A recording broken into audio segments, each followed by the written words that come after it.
तो दोस्तों आज हम बात करने वाले हैं 1970 में आई हुई सबसे ज़्यादा कंट्रोवर्शियल मूवी सालो की, जिसे 150 देशों ने बैन कर दिया क्योंकि सालो मूवी एक्चुअली बेस करती है एक रिबेलियन को, जहां पे कुछ फैसिज्म ग्रुप के कुछ लोगों ने कुछ young and boys and girls को किडनैप करके इनके साथ 120 दिन तक फिजिकली, मेंटली और सेक्सुअली टॉर्चर किया। और इस मूवी को बेसिकली 4 पार्टों में डिवाइड किया गया है।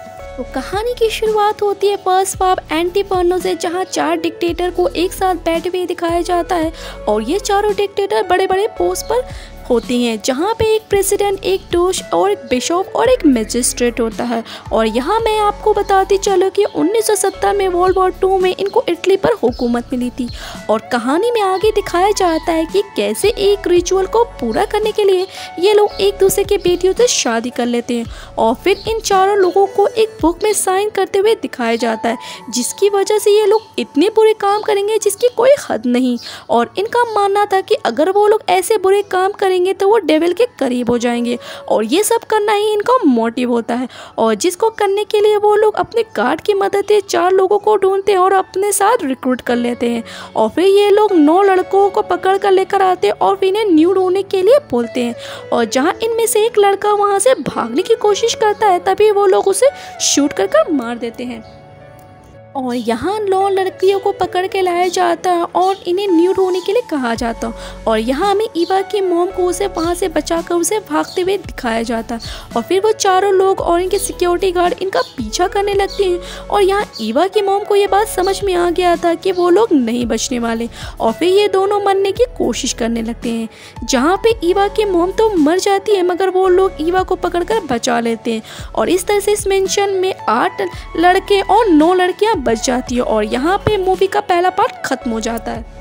तो चलिए अब कहानी के दूसरे पार्ट का आगाज करते हैं, सर्कल ऑफ मैनिक। और इस कहानी की शुरुआत होती है 4 लोगों को मेंशन में 4 प्रोस्टिट्यूट को लाते हुए दिखाया जाता है, जहाँ पर वो 17 गुलाम पहले से ही मौजूद होते हैं। और फिर वो इनको प्रोस्टिट्यूट को ऑर्डर देते हैं कि वो यहाँ पर आकर इन 17 लोगों को और इन 4 लोगों को भी गंदी गंदी कहानियाँ सुनाए, ताकि वो ये कहानियाँ सुनने के बाद ये गुलाम आपस में मास्टरबेशन करने लगे। और फिर हमें यहाँ पे ये पता चलता है कि ये चारों खुद तो कोई कानून नहीं मानते मगर इन 17 गुलामों के लिए कानून बना रखा है, जिसमें से कोई गुलाम अपने जिन्स के अपोजिट सेक्स के साथ अपना गेम नहीं बजवा सकता। और इसी दौरान सभी गुलामों को न्यू रहने के लिए भी कहा जाता है और इसी दौरान वो लोग भगवान का नाम भी नहीं ले सकते और कोई गलती भी नहीं कर सकते। और फिर प्रोस्टिट्यूट इनको अपने सारे ज़िंदगी के कस्टमर्स के बारे में बताने लगती है, जिसकी वजह से गुलामों को तो कोई फ़र्क नहीं पड़ता मगर वो चारों लोग काफ़ी ज़्यादा एक्साइटेड हो जाते हैं। और फिर वो आपस अपने चरण सुख के प्यास बुझाने के लिए वक्त वक्त पर अब मेल और फीमेल को अपने साथ लेकर जाते हैं।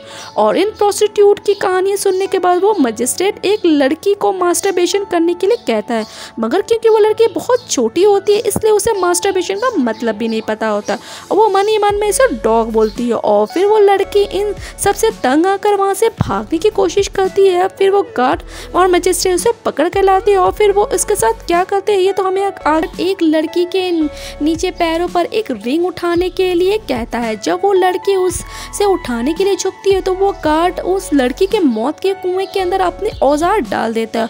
और उसे ऐसा करते हुए देखकर एक आदमी को क्या चुल मचती है कि वो उस आदमी के पास जाता और अपने गेम बजाने के लिए कहता है। और यहाँ ये आप बात समझ गए होंगे कि ये कितने ज़्यादा हफ्सी है, इन्हें कोई फ़र्क नहीं पड़ता है कि मेल है या फीमेल। इसके बाद वो चारों प्रोस्टिट्यूट को इन चारों डिक्टेटर से कहती है कि इन्हें कुछ भी करके मास्टरबेशन सिखाना होगा। और फिर वो लोग इन्हें सिखाने के लिए एक डमी लाते हैं और लड़की से कहते हैं इसे हिलाने के लिए। और फिर हम इस लड़की को देखते हैं जिसे मैजिस्ट्रेट ने मास्टरबेशन करने के लिए कहा था और उसे भागने की वजह से उस गार्ड ने उसे पकड़ लिया था। और फिर वो लोग उसका गला दबाकर उसे मार देते हैं। और फिर वो सब लोगों से कहते हैं कि अगर किसी ने यहाँ से भागने की कोशिश की तो सबका अंजाम भी यही होगा। और अब हमें एक मैजिस्ट्रेट को दिखाया जाता है और वो कहता है कि हमें इनमें से एक मेल और एक फीमेल को चूज़ करना होगा और फिर इनकी आपस में शादी कर देते हैं। और फिर इन दोनों को आपस में गपागप करने के लिए एक कमरे में छोड़ दिया जाता है। और जब वो लोग इस बात को मानकर अपना रंगारंग कार्यक्रम शुरू करते हैं और फिर इन चारों डिक्टेटर में से 2 को रहा नहीं जाता और वो लोग वहाँ पर आकर इन्हें रोक देते हैं और फिर वो दोनों उन्हीं के साथ पलंग तोड़ करने लगते हैं। और फिर ये चारों डिक्टेटर सारे फीमेल्स को डॉग की तरह ट्रीट करने लगते हैं, उन्हें डॉग के जैसा खाना खाने के लिए कहते हैं। और जब इनमें से एक लड़की नहीं खाती तो वो लोग इसके खाने में कील मिला देते हैं और जिससे इसके मुंह में ब्लड। अगर आप नहीं देखना चाहते तो इसे स्किप कर सकते हैं। और अब थर्ड पार्ट की कहानी को स्टार्ट किया जाता है और मैगी नाम की एक प्रोस्टिट्यूट को दिखाया जाता है जो अपने बारे में सब लोगों को बताने लगती है। वो रजिस्टर्ड अपने पैंट खोलकर सबके सामने ईवा के मुंह पर शिट कर देता है और वो ईवा को उसे खाने के लिए कहता है और मजबूरी होकर ईवा को उस डिस्गस्टिंग काम करना पड़ता है। और अब ये चारों डिक्टेटर लोगों को हर रोज़ यही चीज़ खाने के लिए देते हैं और ख़ुद भी खाने लगते हैं। अब तो हर रोज़ ब्रेकफास्ट में रोज़ इन्हें यही दिया जाने लगता है। जो नहीं खाता है उसका नाम एक रजिस्टर में लिख दिया जाता है और उसे आखिरी में ताकि दर्दनाक मौत दी जा सके। और गाइस ये सीन इतना ज़्यादा डिस्गस्टिंग होता है कि मेरी तो देखकर हालत ही ख़राब हो जाती है।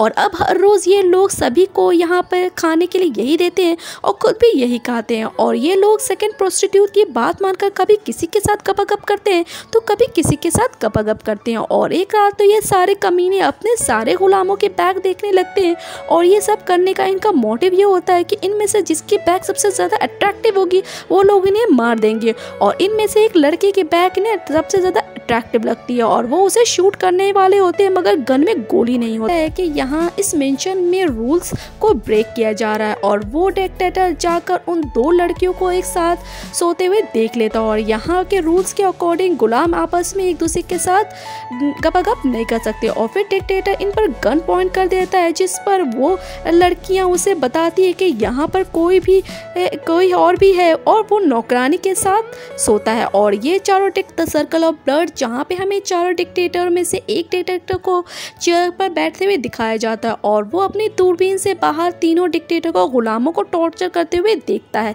और इन चारों डिक्टेटर में से 4 गार्ड अपॉइंट किया था और इनमें से 2 हमेशा उस चेयर के पास दोनों डिक्टेटर को प्रोटेक्ट करने के लिए खड़े रहते हैं और बाकी बचे 2 वो गार्ड बाहर जाकर दोनों डिक्टेटर के साथ इन तीनों गुलामों को टॉर्चर करते हैं। और फिर फर्स्ट डिक्टेटर का टाइम ख़त्म हो जाता है और इसके बाद दूसरा डिक्टेटर आकर चेयर पर बैठ जाता है और बाकी 3 डिक्टेटर इन तीनों गुलामों को अपने हाथों से टॉर्चर करते हुए देखते हैं। और जहां हम देखते हैं कि तीनों डिक्टेटर एक मेल के पेनिस काट देते हैं और फीमेल का ब्रेस्ट काट देते हैं और इसके आंखें निकाल देते हैं और किसी का